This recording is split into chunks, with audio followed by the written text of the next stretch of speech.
once read in a story. The story name is A Small Act of Kindness. It's a weekly tradition that my two little girls and I began years ago. Thursday has become our day to go out in the world and make a positive contribution. On this particular Thursday, we had no idea exactly what we were going to do, but we knew that something would present itself. Driving along a busy Houston road, praying for guidance in our quest to fulfill our weekly act of kindness, the noon hour appropriately triggered hunger pangs in my two little ones. They wasted no time in letting me know,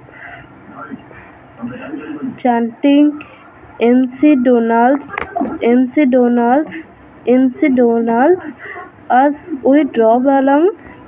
I relented and began searching earnestly for the nearest me MC Donald's. Suddenly, I realized that almost every interaction I passed through was occupied by a beggar. And then it hit me. If my two little ones are hungry, then all these beggars must be hungry too. Sorry. Then all these beggars must be hungry too. Perfect. Our act of kindness had presented itself. We were going to buy lunch for the beggars. After finding a MC Donald's and ordering two Happy Meals for my girls, I ordered an additional 15 lunches and we set out to deliver them.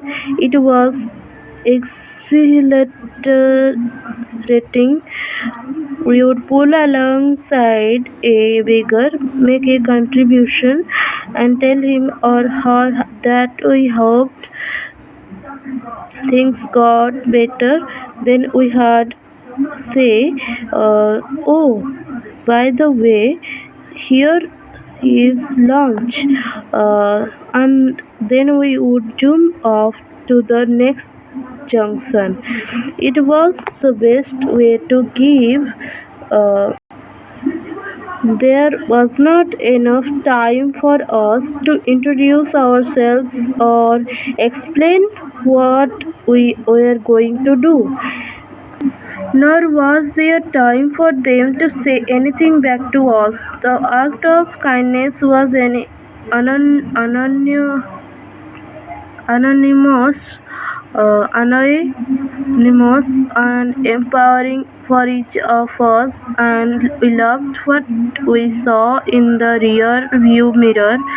A surprised and delighted person holding up his lunch bag and just looking at us as we drove off. It was wonderful. We had come to the end of our road, and there was a small woman standing there asking for change. We handed her our final contribution and lunch bag, and then immediately made a U-turn to head back in the opposite direction for home. Unfortunately, the light caught us again, and we were stopped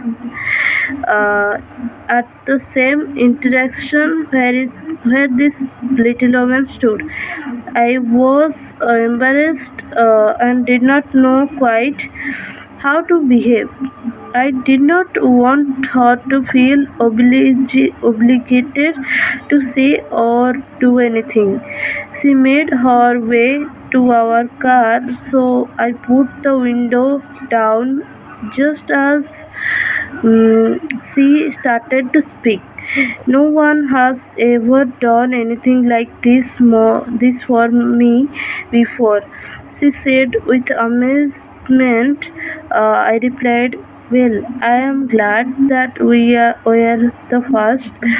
Feeling uneasy and wanting to move the conversation along, I asked, so when do you think you will eat your lunch?